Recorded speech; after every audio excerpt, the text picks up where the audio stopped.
IndiHome, dekatkan pengalaman. Dari Telkomsel.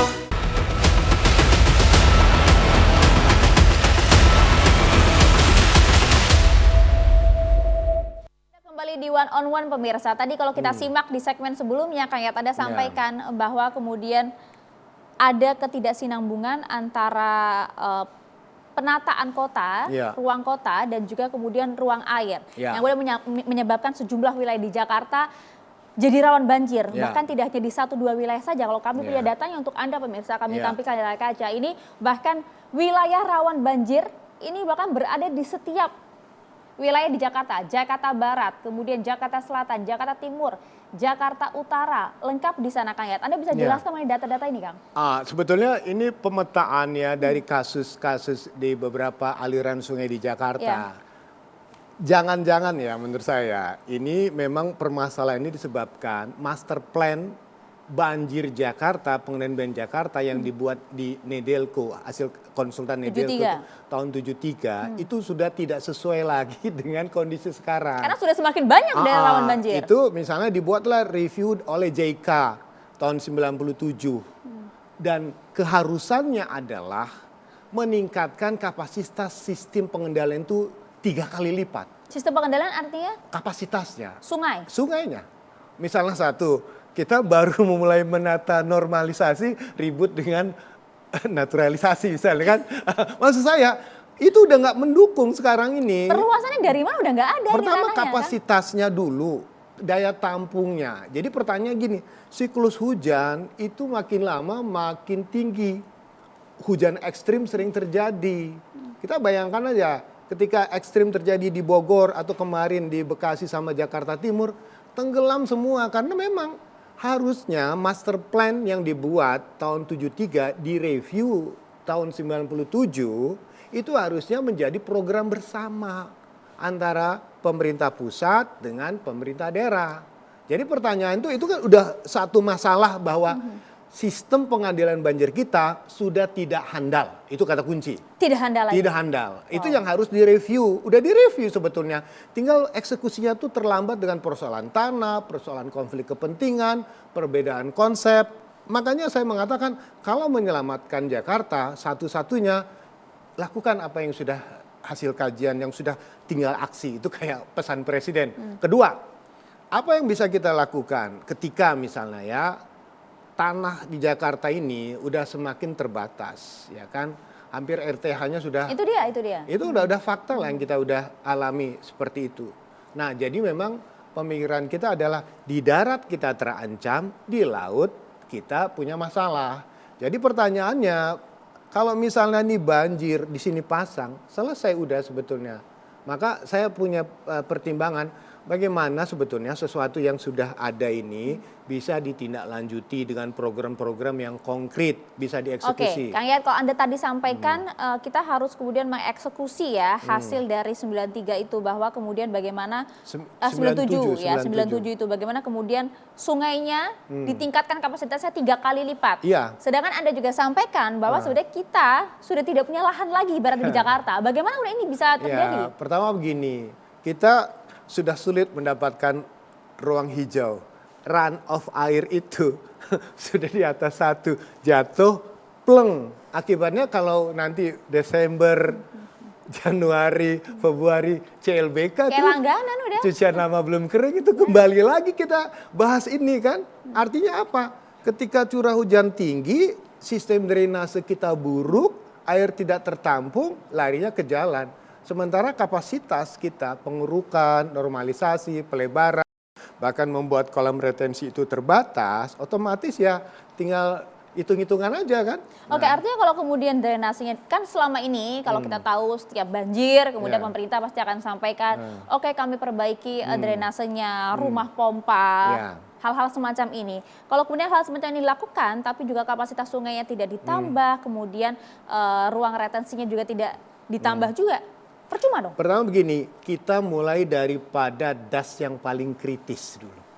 Apakah Kali Kerukut, apakah Kali Sunter, Ali Cipinang, Ciliwung, Cisadane jelas. Tapi menurut saya yang paling bermasalah sekarang Ciliwung. Tapi bagaimana dengan sungai-sungai lain? Itu baru dalam konteks saluran utamanya. Bagaimana sistem drainase kita. Jakarta ini ya, mohon maaf ya sekali lagi saya mengatakan, sistem drainasenya buruk sebagian. Maksud saya kenapa? Banyak perumahan membangun, misalnya contoh di yang pemukiman agak padat, itu drainasenya sangat buruk sekali. Jadi tidak ada sistem yang terintegrasi secara maksimal. Jadi air tumpah langsung menggenang ke situ. Itu. Kedua, kalau kita membuat sumber resapan pun, ingat bahwa sebagian tanah Jakarta itu sudah jenuh air. Jenuh Jadi, air itu jenuh artinya? air itu air sudah tidak bisa meresap lagi. Maka memang ada pemikiran potensi membuat kolam retensi untuk semacam itu terkendala dengan lahan. Memang satu-satunya penyebab kegagalan Jakarta membangun infrastruktur tata air adalah pembebasan tanah.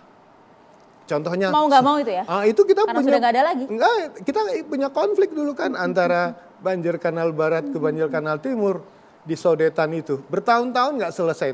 Akhirnya bisa selesaikan juga. Itu persoalan tanah. Memang harga tanah Jakarta ini luar biasa, jadi dia menjadi salah satu faktor penghambat penyelesaian dari infrastruktur kotanya gitu. Iya, karena saya yakin betul bahwa kemudian pembahasan semacam ini, saya dan Anda, Kang Yayat, ini nggak mungkin kemudian baru kali ini saja dibahas. Enggak. Pemerintah juga pasti sudah paham betul apa masalahnya. Iya. Sudah berulang kali juga udah dilakukan, tapi mengapa ya? Saya juga punya kerabat di daerah Cililitan, di pesisir betul-betul di sebelah Kali Ciliwung. Itu bahkan setiap minggu mereka mengalami banjir setinggi atap pintu, Kang. Ya, pertama harus diakui Jakarta penduduk terus bertambah ya.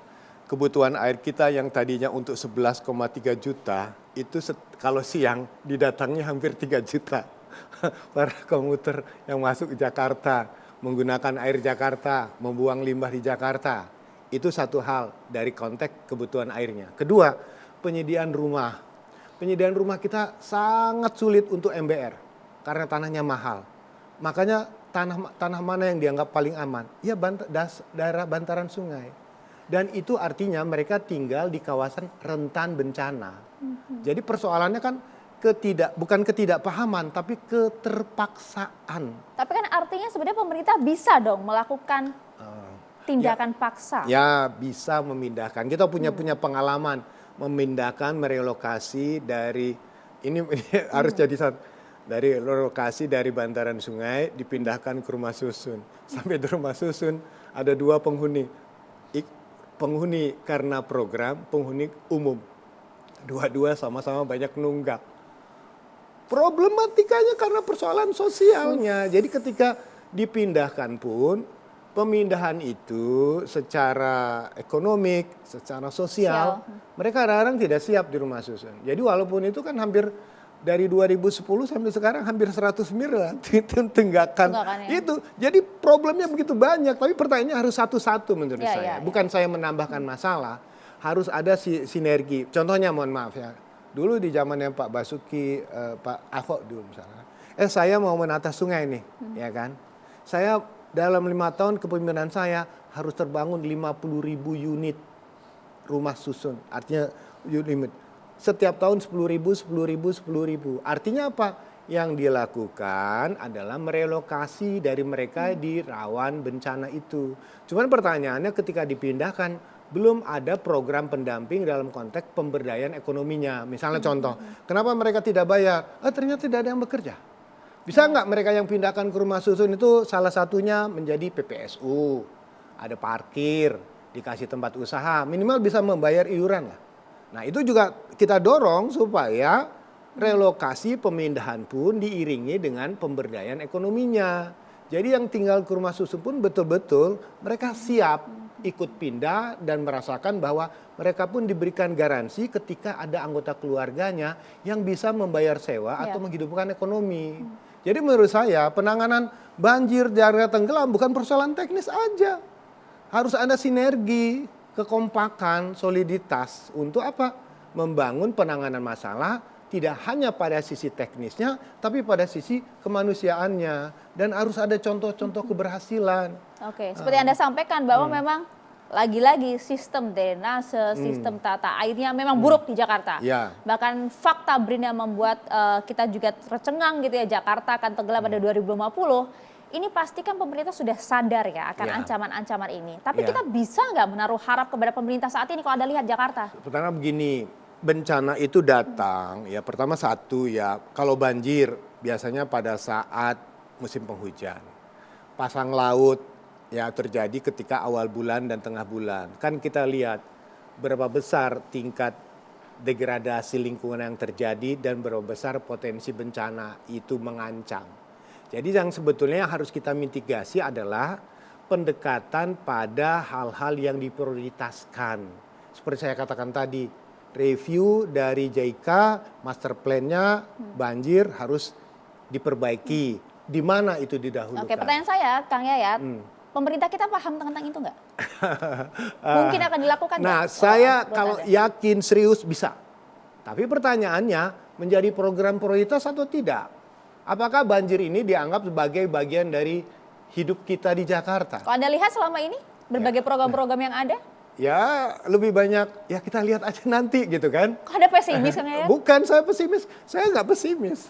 Tapi saya tanya komitmennya dulu. Penyelesaian banjir di Jakarta bukan hanya tanggup DKI, tapi sinergi. Kalau ada pesimis, kita lebih pesimis lagi. Enggak Apalagi kita lah. harus berdampingan dengan Enggak. banjir selama di Jakarta. Ya, kata orang mengatakan kalau kita kebanjiran terus ada prinsipnya living harmony with water. Oh, jangan begitu Nggak, dong. maksud saya mari kita bersinergi. Misalnya contoh ya, Das Ciliwung, ajak Bogor, ajak Kota Bogor, ajak Depok, sinergi. Balai Besar Sungai Wilayah itu sungai bagaimana? Ya mohon maaf ya Gubernur Jawa Barat agak berani ya. Saya tidak mengatakan itu. Dia berani menata puncak. Ayo kita sikat misalnya, ya kan? Tapi kayak sebagai salah satu pengamat tata kota di Jakarta, pernah nggak sih diajak diskusi sama pemerintah saat ini? Ya sering lah dalam tanda kutip memberikan masukan misalnya dalam forum-forum secara formal. Tapi secara struktur saya nggak masuk ya. Saya memberikan masukan apakah melalui pendapat, sharing, diskusi, FGD atau apa. Tapi kan dalam konteks tindakan lebih banyak dilakukan di dalam internal organisasi. Tapi saya orang sebagai cinta kota, itu kan adalah prinsip kita menjaga kota, kota menjaga kita. Pertanyaannya, jaga Jakarta. Pertanyaannya itu kembali, jaga Jakarta itu muncul ketika habis kerusuhan. Pertanyaannya, jaga Jakarta, apa yang kita jaga dengan Jakarta? Apa yang kita jaga? Penduduknya harus bisa taat dengan persoalan pengolahan lingkungan. Sampahnya, lingkungannya, kemudian trafficnya, dihimbau naik public transport. Dilakukan atau tidak? Jadi menurut saya, tagline yang dikatakan oleh gubernur, jaga Jakarta artinya, jaga kota ini akhirnya kota menjaga kita. Pertanyaannya, sudah sejauh mana kita menjaga Jakarta? Ya. Itu sebetulnya menjadi introspeksi. Sejauh apapun tindakan yang dilakukan kita untuk menata Jakarta, merubah Jakarta, kalau warga tidak ikut, sorry. Itu dia. Kadang warganya ngeyel juga masalahnya begitu kan, Pertanyaannya Yayat. berapa besar rasa cinta orang Jakarta terhadap kotanya? Karena kita belajar betul, Betul. saat ini dengan kejadian yang terjadi di wilayah Sumatera dan Ya. juga Aceh, bagaimana kita melihat Ya. bencana yang cukup luar biasa, duka Ya. yang mendalam juga dengan total sore tadi kami dengar rilisnya bahwa 116 korban meninggal dunia dari bencana longsor dan juga banjir bandang. Saat lagi kami jeda dulu.